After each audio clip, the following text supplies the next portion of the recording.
যে সারগাছি যে এই যে কি আছে কার্তিক মহারাজ, তো ওটাকে সবসময় মনে হয় আমার সময় একদম চুপ করে থাকতো। আমি যতদিন এসপি ছিলাম ওকে একবার ডেকেছিলাম, ভয়ে আসেনি, টেম্পু করতো না, আবার জানে ধারে ধরে ঢুকিয়ে দেবে। আমি তো কাউকে রেয়াজ করিনি, ক্রিমিনালদের কাউকে রেয়াজ করিনি। কার্তিক মহারাজকে চেনেন তো, নাম শুনেছেন তো?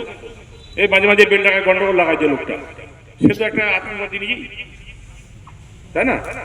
তো এ সবসময় বরাবর একটা সাম্প্রদায়িক হাঙ্গামা, একটা দাঙ্গা লাগাবার সবসময় চেষ্টা করে। ওনার মতো দুই একটা আইপিএস কি বললো না বললো আমার কিছু আছে। আমি সন্ন্যাসী, নির্ভীক সন্ন্যাসী। প্রথমত সন্ন্যাসী হচ্ছে তুল্য নিন্দা স্তুতির মৌন। কে আমার নিন্দা করলো, কে আমার স্তুতি করলো, তাতে আমার কিচ্ছু আসে যায় না। তবে আমি আমাদের আইনি বিভাগ আছে, আইনি বিভাগের সঙ্গে পরামর্শ করছি, শীঘ্রই আইনি নোটিশ যাবে। ভদ্রলোকের তো সুমতি হোক।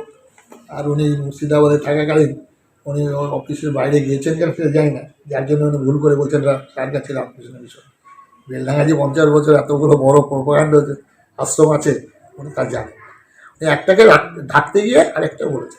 শিক্ষিত মানুষ তো, আর বাংলাদেশে এখন এই হচ্ছে, তার জন্য উনি এখানে সব ধর্মের মানুষকে সহাবস্থানের কথা বলছেন।